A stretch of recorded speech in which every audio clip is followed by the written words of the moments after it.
No són els pilars els que estructuren aquesta part de l'edifici, sinó uns arcs catenaris de maó que permeten no augmentar el pes de l'edifici amb un terrat pesant.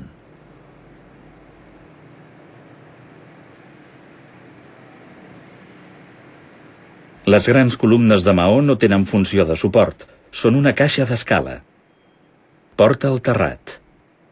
Aleshores es transforma en badalot, una construcció imaginada per a Gaudí, recoberta a trossos per fragments de pedra, marbre o ceràmica esmaltada i a trossos per una capa de calç i guix.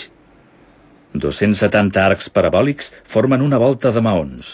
Els arcs no tenen punts de tensió i fan treballar els maons en compressió, de manera que l'arc es transforma en una estructura de resistència única. Tot i que les golfes només són una cambra aïllant que serveix per posar-hi els safarejos i els estenedors, Gaudí hi projecta un gust innegable per l'arquitectura religiosa.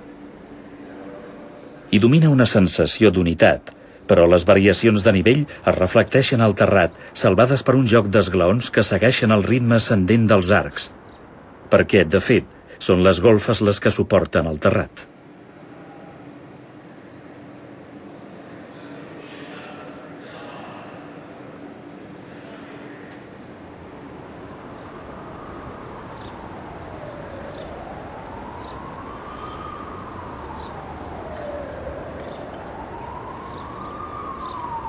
En aquests inicis del segle XX, el terrat encara es considera un espai de rebuig, on van a parar els galliners, els colomars i les cordes d'estendre la roba.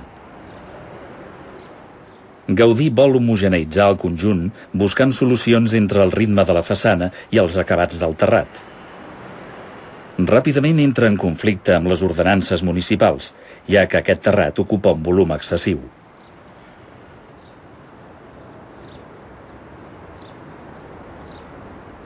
En aquesta teulada insòlita, tot té una funció utilitària preconcebuda. La part superior de les caixes d'escala, les torres de ventilació, les xemeneies, els dipòsits d'aigua. No hi ha cap sortida d'aire convencional. Les xemeneies de vegades estan col·locades d'una en una, de vegades aplegades en grups, per evitar la dispersió de les sortides de fum.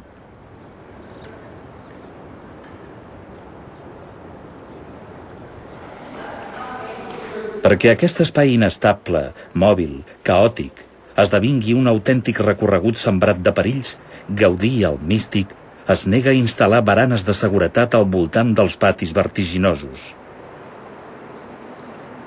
Es negocia la col·locació de baranes a canvi de transigir en el volum excessiu del terrat. Gaudí tindrà el terrat que somiava, però amb baranes.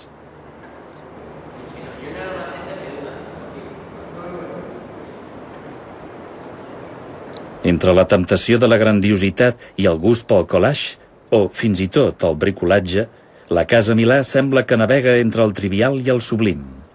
Cadascú hi pot projectar les seves pròpies interpretacions.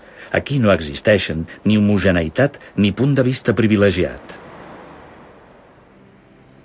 Per culminar el seu edifici, Gaudí vol hissar una estàtua de la Verge al capdamunt d'aquest monument que ell dedica a Maria plena de gràcia.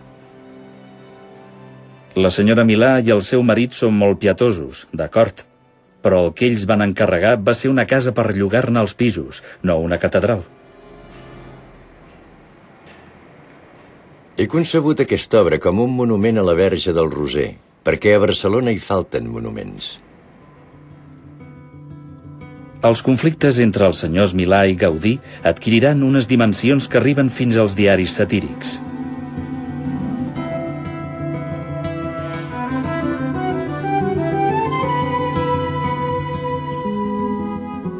Balcons degenerats en els quals, crim de lesa Catalunya, no s'hi pot estendre la roba. Gàbia de rates i de cocodrils, garatge de zapalins. Al cap dels anys, l'escandalosa Casa Milà va inspirar més indiferència que passió, i Salvador Dalí va ser, sens dubte, un dels primers a fixar-se en l'edifici per reivindicar-hi la manifestació turmentada d'una ànima catalana.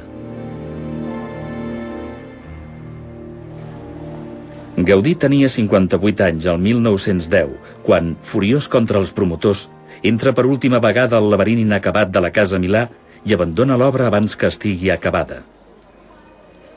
Els Milà es neguen a pagar-li la totalitat dels honoraris. Se celebra un judici que guanya Gaudí i els Milà han d'hipotecar la casa per poder pagar. Rentada l'ofensa, Gaudí entrega la totalitat de la suma cobrada a un convent de religiosos.